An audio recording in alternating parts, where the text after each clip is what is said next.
share it with other units, we share it with other students, other groups. This bistro over here is part of the food services on campus, and we just partner with them. They come on in, and you folks can come in, and I think you've already enjoyed a coffee, hopefully this morning on that. But it's a great place to study. Professors come in here and have their office hours in here because it's just better. You can come in here, you can meet students. Students tend to walk into this place. And that's part of the design idea as well. Used to be you could only come in the front door. You guys remember that? Now you go all the way around the building.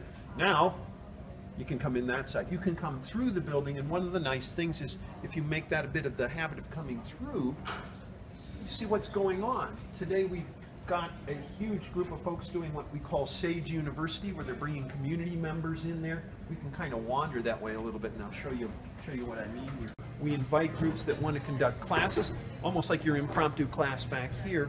But this area here is particularly good because we can bring in folks from out of town. We actually conduct theater sessions in here. Sometimes we'll have a music concert in here. This makes a nice little amphitheater behind there. But this is an area where we'll actually schedule, and there are a number of places in the building where we're doing that. Over around the corner here, we plan to put a really large set of whiteboards that you can write on, but you can also project to. So that's going to become yet another area where people can play in this library. And so there are a couple, actually over here on the other side too, you can see the somewhat glassed in area. That's another popular area for folks to reserve either for their groups, their clubs. At night, a lot of the clubs are in there. The A-team, the counselors, the advisors, they'll come in and they'll run sessions out of there as well. And then that front area will often be used for groups that simply want to conduct things. The unions, not quite what they want. They'd rather be in here because it's a little more live and active. And so that's a nice place to be as well. Well, what do you guys imagine they're expecting? Where's the books? Yeah, where's the books? The books are still here, all 1 million of them. Most of them are living above us there in the top 2 floors. How does this all work? Because this floor can be pretty noisy. Well, we have this sort of graduated noise level in here. And this is really something that the students have suggested to us, so we're just going with it. But this is the happening floor. This is where you get together with groups. This is where you discuss things. It can be noisy. It's kind of a busy library sort of noise. And so you can come in if you don't mind that sort of thing, get your group together. You can work individually, you could work in groups around some of these collaborative stations. 10 minutes ago, this was a neat thing that could happen. You guys just are here. I can tell you a little bit about the place. I should mention a couple other functions because I see a couple folks are interested in what's on the wall there. We also serve as a museum and an art gallery in here.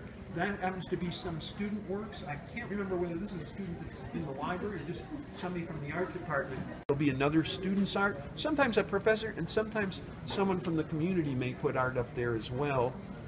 When you guys first came in, you noticed the huge crates over there. That's sort of like, you know, the Holy Grail and Indiana Jones going on back there. We have a museum in the basement.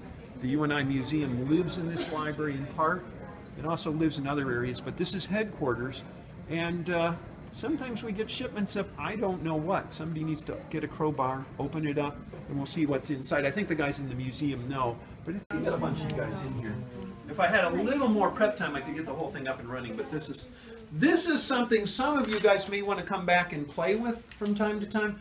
We have essentially a film studio here. Next door we have all the controls on that, huge amounts of soundboards and video editing equipment on there, the caster, and then we have some controls in here as well. And then we've got the green screen here and a lot of extra green pieces, so we can kind of go mobile with this. They have some fun. So about every couple of months, we'll shut the place down, or sometimes we'll just shut this floor down, and we'll bring in games, fun, things like that. Bash in the Stacks happened, gosh, I guess it's been 2 weeks.